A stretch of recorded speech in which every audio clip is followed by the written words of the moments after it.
Welcome to Summon Your Superhuman. Today, we're doing a live podcast show with my special guest here, Susan Knapp. Is that pronounced correctly? Beautiful. And we are in this amazing, this is not a virtual background, guys, I'm telling you. And we're looking at West Lakes, lake outside. It's gorgeous. But anyway, not to brag. It's not about that. It's about Susan. And please, well, thank you for being on the show today. Thank you for having me. Now I'm super curious, and I'm very excited to share your story with everyone today. So I would love you to introduce yourself and tell us a bit more about you.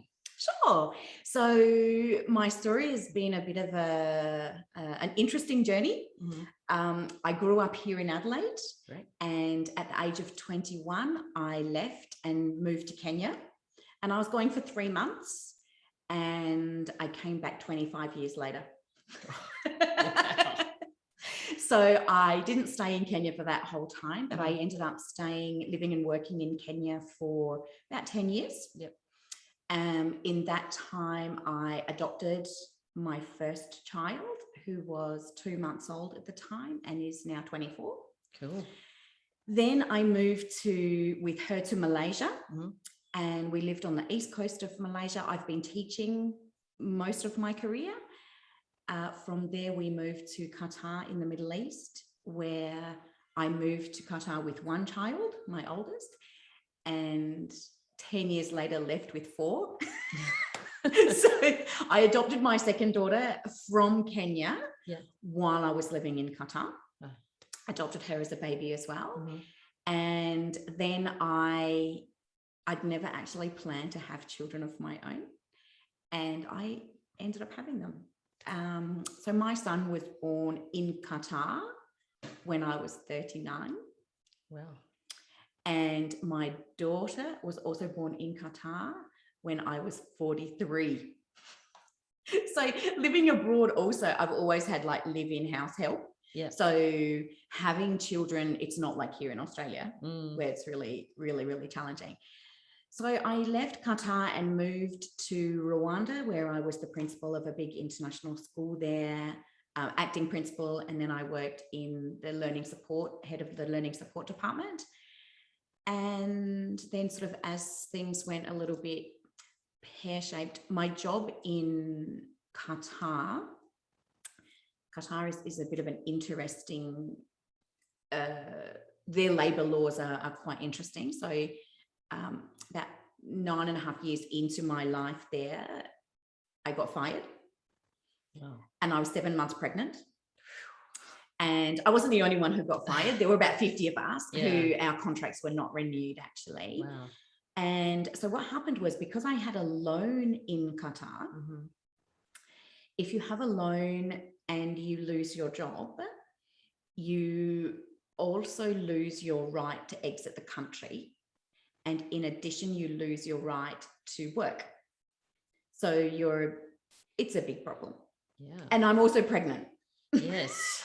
Oh my goodness. So what that did is that actually made, I had a court case, and I would go to court wearing full Arabic clothing, and the whole court case was conducted in Arabic. I hadn't committed any crime. But it was just this crazy situation that sort of spiraled and wasn't going to improve, because it really was quite nonsensical by our ways of thinking. So in, when was it? 2014, December of 2014, I put my 3 oldest children, the youngest of whom was only 5, on a one-way ticket to Australia to live with their dad. And I stayed in Qatar. So I subsequently didn't live with my kids for 3 years. And I gave birth to the youngest one, so I still had her with me. And so lots and lots of complications. And then in 2017, I crash landed back in Adelaide, very broken. Yeah. So that's only it in a nutshell. Oh, man. That's a lot to go through. It was I actually have a lot of gratitude. Yeah. And now the way that we've shifted our life and how we live in Adelaide, we've really learned from lots of those experiences that we've had, and we really do live from a place of gratitude. So important. Very important. Very, very important. Yeah. And, you know, especially being in a foreign country, you know, I mean, even though you I'm sure you called it home, but then now you didn't have your full family and support with you. You were by yourself with a newborn and going through all this sort of stuff. I can just only imagine how much of a positive mindset that you need to keep yourself in in order to get through. You really do. And I think that's something that has been having lived a lot of my life in resource poor communities where people, Qatar wasn't one of them, but where people actually don't have anything. It teaches you a lot. Like my time in Kenya taught me the essence of the difference between a want and a need. And each country that I've lived in has taught me a different virtue that has all actually shaped my mindset and shaped now how I impart that in the way that I raise my children. Yeah, for sure. Because it is all a matter of choosing how you're going to think and choosing what you're going to focus on. So yeah, definitely. I was literally just having this conversation with my mum not long ago actually, and I thanked her for taking me back home to Philippines where was born and raised. You know, I mean, both of my parents came from poor backgrounds. You know, my father lost his parents by the time he was 10. And, you know, same as my mum, she ended up being, you know, the one that was raising her siblings. And when I was younger, they took me back home to the Philippines every second year to visit the family, but also it was a very good reality check. Absolutely. It's so grounding. It's so grounding. And I know even with the way that I chose to parent African children, knowing that within my capacity, I could still give them that grounding, because I really do I feel like Kenya is home. So I was able to give both of my girls a lot of their identity and my other two children as well. But it's really important, I think, to however you choose to do it, but to be really mindful of keeping our kids grounded. Absolutely. And I definitely want to dive deeper into that. But I'm just having this thought, because we skimmed over it a little bit. You decided to pack up your life and move there to Kenya. Now this, you know, did you just wake up one day and be like, I'm going to move away? Like, where did that come from? It's a really great question, actually. And it's actually something that I've only found the answer to quite recently, since I've come back. And because when I came back, I was just thinking, how does somebody who has been raised in Adelaide very, very conventionally end up on this whirlwind of a life adventure? It just doesn't make any sense. And I was a real homebody. As a child, I didn't even do sleepovers at friends' houses. I would be freaking out about that. And then how random that I end up going to Kenya for 3 months, deciding that that's where home now was. I came back to Australia really briefly, sold up a few things and moved back there. So it's a really great question. And I think it actually has a bit of a spiritual answer. I think I probably was looking for lots of things in my life. And when I came back to Adelaide, and as I said, I was very broke and very broken, I sort of went on this exploration to answer that question. How did this happen? And so as I was exploring different modalities, I decided, someone said to me, you should go for a past life healing. And I was like, I'd never done anything, any of that sort of stuff. I'd never done any of it. And so I did. Have you ever done that? I have, actually. It's really funny you mentioned that, because it is actually not very common. But yeah, I have experienced it. But yes, please. And I did it here in Adelaide, and I was lying on the table, and this lady had never met me. She knew nothing of my story. And the first reading that she came up with was that in a past life, I had been the female ruler of an African civilization. Wow. And I just started crying.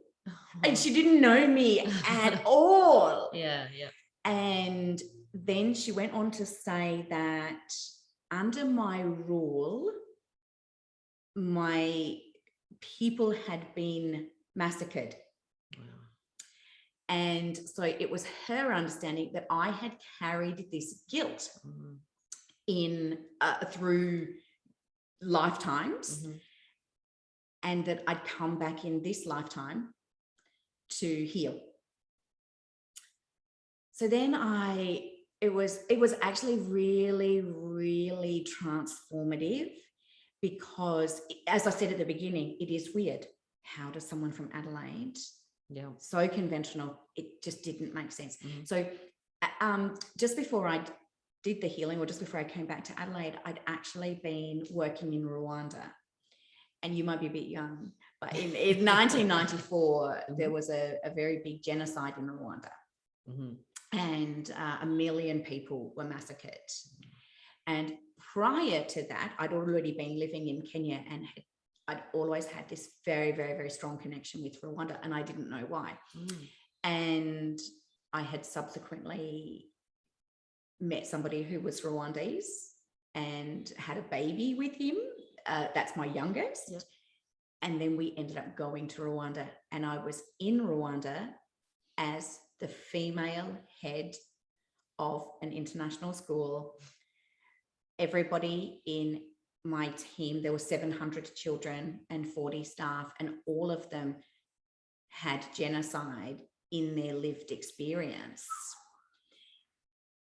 And so now I'm lying on this table, having this woo-woo experience, and just floods of tears. So you know what? I decided to believe it. And I decided to believe that, yep, that's what drew me there, and that was what I came back in this lifetime to heal, the guilt that I'd carried. The healing lady at the end of that reading, she said, you've carried this guilt. You were imprisoned, and then through prison, you created a new following. And so that's basically what I've now done in this very short time since I've been back in Adelaide. Wow. I think I still have goosebumps from when you just told me that. Literally. It was really powerful. Yeah. Really, really powerful. Wow. That's incredible. Thank you. It is a very powerful discovery, and to realize something like that, that like you said, it was a spiritual calling. You felt called to go there, and then you spent, most half your life there. Yes, making heaps of mistakes. That's life, right? Yeah, exactly. That's life. Yeah. But now you're back in Adelaide, and you still haven't ceased that connection. You're still very much connected to Kenya, and tell us about your mission there now. What are you working on? So have you ever been to Kenya? I have not. People often say that when you go to Africa, it gets in your veins, and there is just this addictive quality. And so for me, it's very deep. My children are all have an African heritage. And so as part of my healing journey, I decided I came back, slept for a very long time. I think I slept for about 3 or 4 months, literally, when I got back. And then sort of woke up and went, okay, now what am I going to do here? And so a little bit of money came into my zone from a relative who passed away. And the intention of that money, it was unexpected. And the intention of that money from her perspective was to make the lives of my children lighter. So I sat with that, because here I was in Adelaide. I was actually financially bankrupt, spiritually bankrupt, emotionally bankrupt.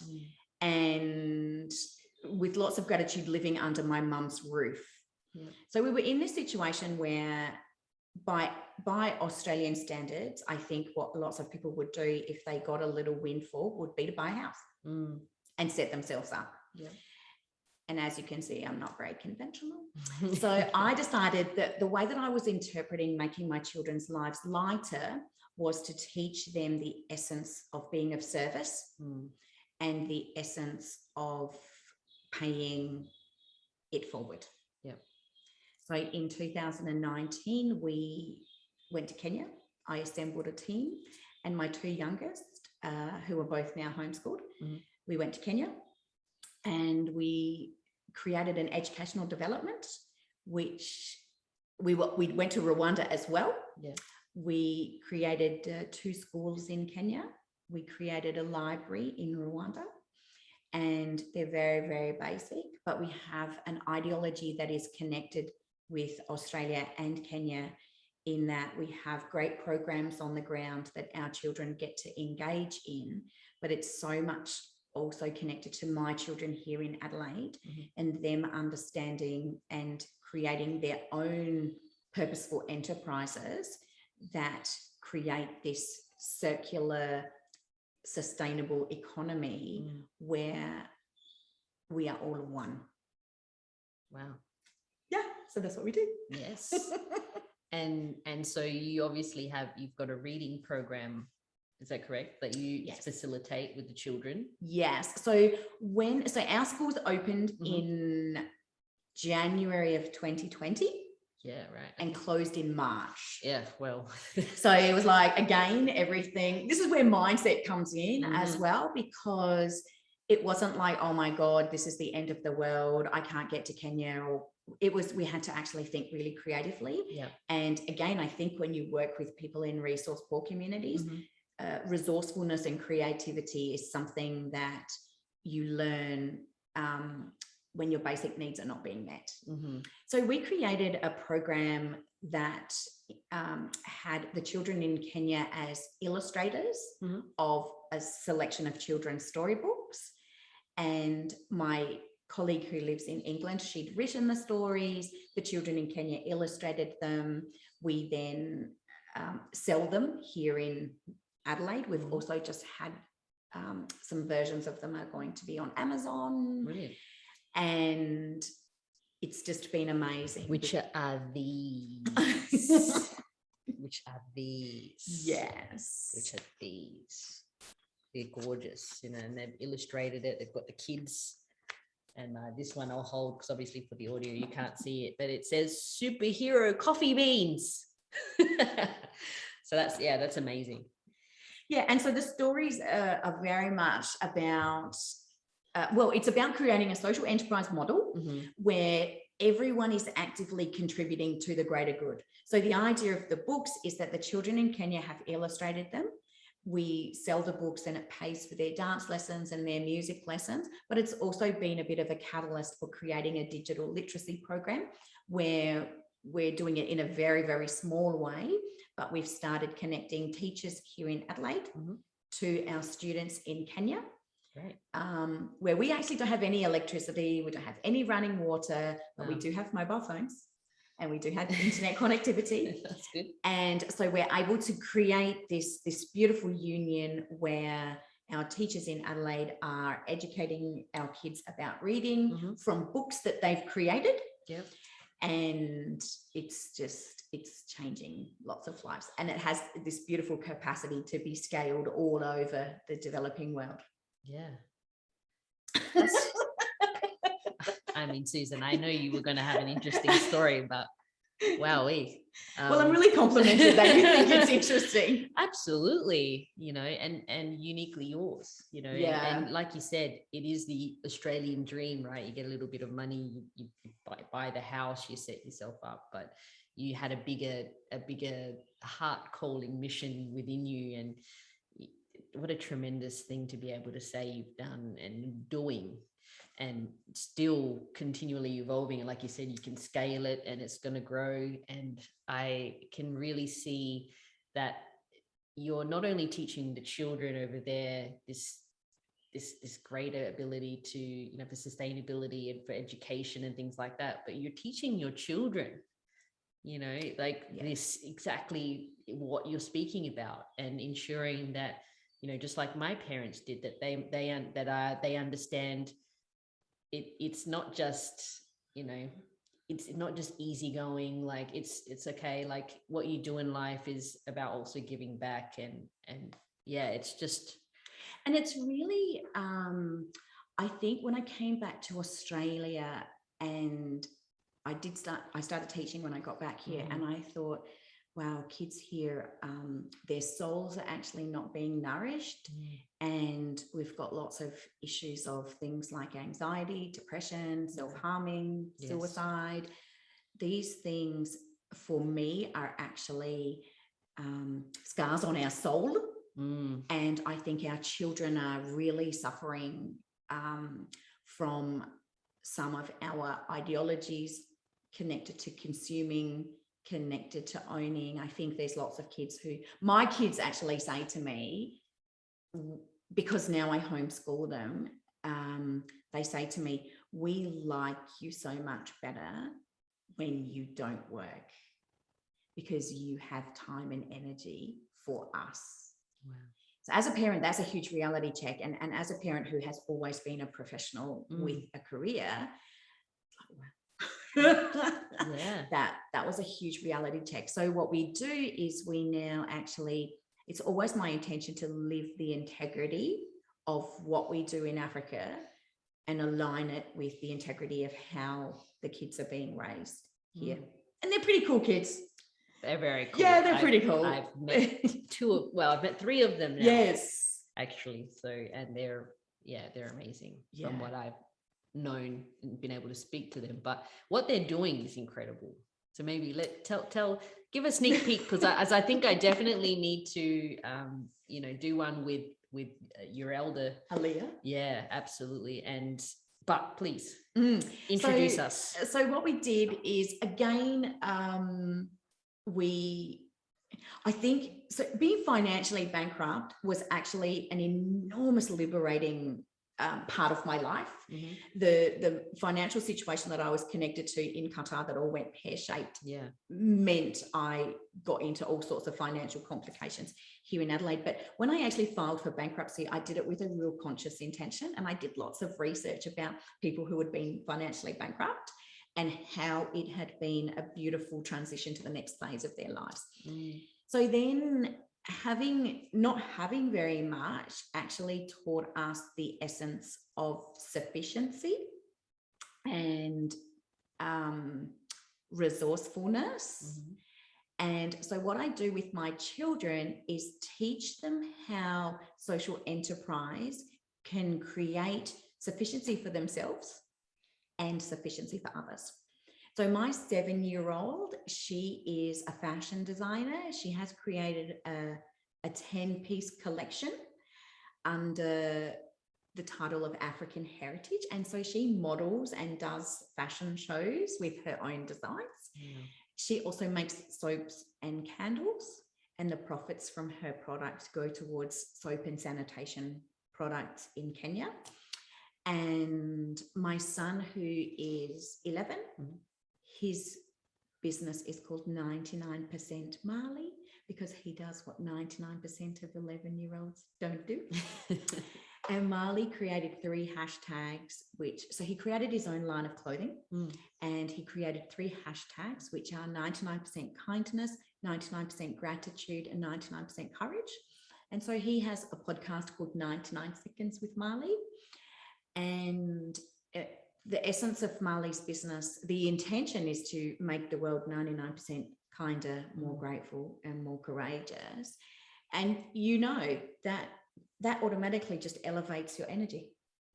And my kids have really good energy. They do. People just like to be around them. They really do. They have really good energy. But part of the reason why they can now live kindness, gratitude, and courage is because we experienced the opposite. So it's like how we have so much gratitude because we've experienced some other things that, of course. Yeah, and I think anybody can do it. You don't have to have kids running an enterprise. So my 17-year-old daughter, Aaliyah, she struggled recently with some depression and some thoughts of potentially not being here. And as a mother, full stop, that's incredibly challenging. But this was a child who we had adopted and we wanted her more than anything else in the world. So then to discover that she didn't want her, that was an enormous thing. Yeah. And so I decided, in my unconventional way, I decided we were going to get her on purpose. And I think this is something that is becoming a bit of a catalyst for us as a family and what we can teach other people. Because Aaliyah, then around that time, she learned about girls in Kenya who didn't have access to sanitary pads. And she thought, I can do something about this. And so she created her own organization. She goes around, and my friends help out and host little lunches, and they bring a few friends over. Aaliyah speaks to them, they give her a little bit of money, and then she uses the money to employ women in Kenya who make washable sanitary packs. She subsequently designed and created her own colouring in book, which she also sells. And she has distributed 600 washable sanitary packs to girls in Kenya that keeps them in school. And she's so on purpose. She's so on purpose that I know sometimes she feels like she has imposter syndrome, but it's about teaching her you're the conduit for the process. And when we are in the mindset of being of service, that's actually where we find that inner peace. Yes. Yeah. Amen. Yeah. And what a gift, and thankfully she was able to see that light. Unfortunately, from the dark, comes the light. Absolutely. And we've all had it, haven't we? We've all lived through that darkness. Exactly. And some people never find the light. I know. Yes. It's very sad. But fortunately, you're here to tell your story, and not only, there's just so much here that I hope has touched someone listening to this in some shape or form that they've experienced in their own life. And a lot of people always come to me and they say, I don't know what my purpose is. I don't know what I'm doing. And it really is just about finding that heart's calling of their own that drives them, to. Absolutely. And I think something really important for me, well, there's two things. One is that we never heal alone. So the more work that you do on yourself, the more energy the healing energy will actually radiate out onto others. And I think one of the things that you learn from a spiritual perspective is that every perception that you have of the world, every part of your outer world is actually a reflection of your inner. And so for example, with Aaliyah, and with any little discrepancy that happens in my life that might alter my peace, it's actually not looking at that external event. It's actually looking within me and going, what do I need to do here? What do I need to heal here? And so with Aaliyah, it was as soon as I found out about this, I signed up for a conscious parenting course. And I said to Aaliyah, this is what I'm doing. And she's like, but you're a really great parent. Like this, I've got to heal something within me in order for you to have that peace. And I think as a society here, we actually don't focus on that, or we don't have enough awareness about that, but we're actually like living proof that when you work on yourself constantly, it's very painful. Yes, indeed it is. It's so painful. So, yes. It's the most painful thing I've ever done. But when it then puts you into a position to raise healthy, happy, peaceful, kind, generous children, that's all we want. That's what we're here for. Yeah. Through the pain comes the fulfillment, doesn't it? Absolutely. And the greatest investment that you can make is with yourself. Absolutely. And how you show up for not only yourself, but for everyone around you and your family. For sure. And, you are living proof of that. That you are radiating from here all the way to Africa and some, so that's incredible. I just want to thank you so much for everything you've shared. There's just so much there. And that's only about that much. We could do another one. I think we could certainly do a part 2, you know, but I think what the essence of what you're saying is, you know, I mean, look what you're doing fantastic things now, and it's such a selfless, loving place to be. And it came from, you know, I mean, there were, it's not all dark, but there were, you know, from nothing, everything is possible, right? Absolutely. And so, and I think it's, you know, as shit as that sounds sometimes, like sometimes you really have to have your back against the wall to really propel yourself to something greater than you could have ever imagined. Yeah, absolutely. Which I guess leads me to a question I ask everyone who gets to be a guest on the show, which is, Susan, what does summoning your superhuman mean to you? I love that question. Summoning my superhero means courageously standing in my integrity, even if other people are uncomfortable, and living that truth from such a deep, authentic level that superpower is, when you do that, that superpower is to infinity. And then we walk our talk. Yes. That's so awesome. That's what, like, as you were saying that, I'm like, it's just exponential, it's abundant. Yeah, that's exactly it. This power is just never ending. Yeah. But there's so much crap you've got to get through to get there. And people who I talk to, I always say it is the most painful thing I've ever experienced. Yeah. And I was in a fetal position for a very long time. Yeah. But it's just so worth it. Totally. Yeah. Ugh. Thank you so much. Thank you. This has been really fun.